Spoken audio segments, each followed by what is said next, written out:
Hello everyone, in this video I will show you how to load next or previous scene in your game when you need it. So, when a cat touches right arrow, then the next scene is loaded. If a cat touches left arrow, then the previous scene is loaded. So here is our project with some art resources and only one scene at the moment. Let's duplicate this scene by pressing Ctrl+D keys. Now we have 3 of them. To make it possible to load these scenes back and forth, we need to add them to our build. Go to File, Build Settings. As you can see here, scene 1 is already added to the build by default. So we need to add those 2 new scenes we created here. Just drag and drop them into this window. Note these numbers. They are scenes build indexes. Each scene has its own one. We will use these indexes in the scripts to load the scenes. OK. Now let's quickly fill up our scenes with game objects. Select scene 1 by double-click it and add one of the background image. I scale it down a bit. OK. Next game object here will be an arrow.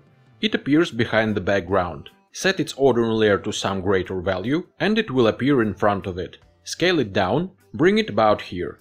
Next game object is a cat that will be walking from one scene to another. Set order layer to 3 for example, so it will be rendered in front of the background and the arrow. Scale it down. Position it at the center. Our arrow needs a collider to detect collisions with the cat. I add a box collider 2D to it. Let it be a trigger. Cat needs a collider as well. I add a box collider 2D and set it as a trigger. Also, the cat will have a rigid body 2D component to be able to move, and for the reason that collisions will not be detected without rigid body component attached to any of colliding game objects. I set gravity scale to 0, so our cat will not fall down. Now I save scene 1 by pressing Ctrl+S keys and proceed to scene 2 by double-click it. Let's set it up the same way. Add a background, add an arrow, set order layer to 3, scale arrow down, position it at the right center, duplicate it, position this clone at the left center, rotate it by 180 degrees. Select both of the arrows and add a box collider 2D to them. Set it as a trigger. Add a cat, scale it down, position it at the center, add a box collider 2D component, and don't forget to set it as a trigger. I did, but it's okay in this case. Add rigid body 2D component, set gravity scale to 0. Save scene 2 and proceed to scene 3 by double-click it. Add a background, add an arrow, set order layer, rotate it, scale it down, position it at the left center, add a box collider 2D component, set it as a trigger, add a cat, scale it down, add a box collider 2D component, set it as a trigger, add rigid body 2D component and set gravity scale to 0. OK, save scene 3. I forgot to do some things, such as to set cat's order layer to 3 in scene 3. Same thing for scene 2. OK. Let's go back to scene 1 and rename an arrow here as to next scene. Save scene 1. Go to scene 2. Rename left arrow as to previous scene. Rename right arrow as to next scene. Save it. Go to scene 3. Rename left arrow as to previous scene. OK. Save the scene and go back to scene 1. Now it's time to create some scripts which will control our game. Ta-da! I created them when you blinked. OK. Let's take a look at cat script first. Here we have rigid body 2D reference, direction X and move speed variables.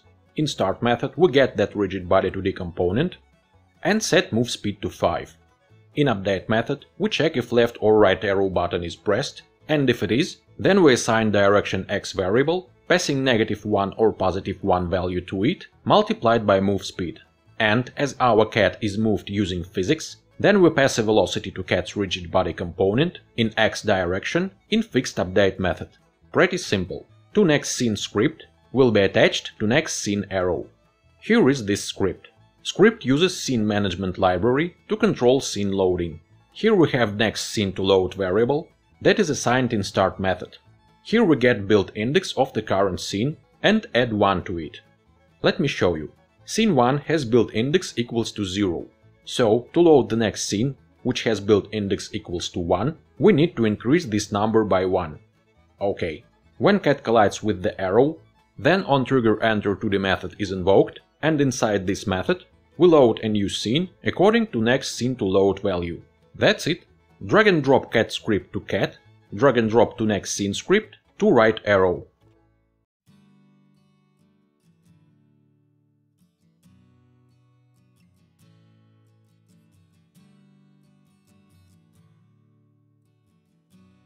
Left arrow will be controlled by to previous scene script. Here it is. It's pretty much the same with the next scene script, with the only difference that we decrease current scene's build index to get previous scene to load value. So, for example, if current scene's build index equals to 1 and we want to load the previous scene with build index equals to 0, then of course we should decrease that number by 1. And when cat collides with this arrow, we load the previous scene. That's the script. Drag and drop this script to previous scene game object. Save scene 2 and open up scene 3. Drag and drop cat script to cat and drag and drop to previous scene script to the left arrow. Save scene 3. We are done. Go to scene 1. Now we can hit play and see how it works. Cat can move left and right, and if cat touches the right arrow, then the next scene is loaded. If cat touches the left arrow, then the previous scene is loaded. And so on. Hope this tutorial was useful for you. Thank you for watching, see you next time.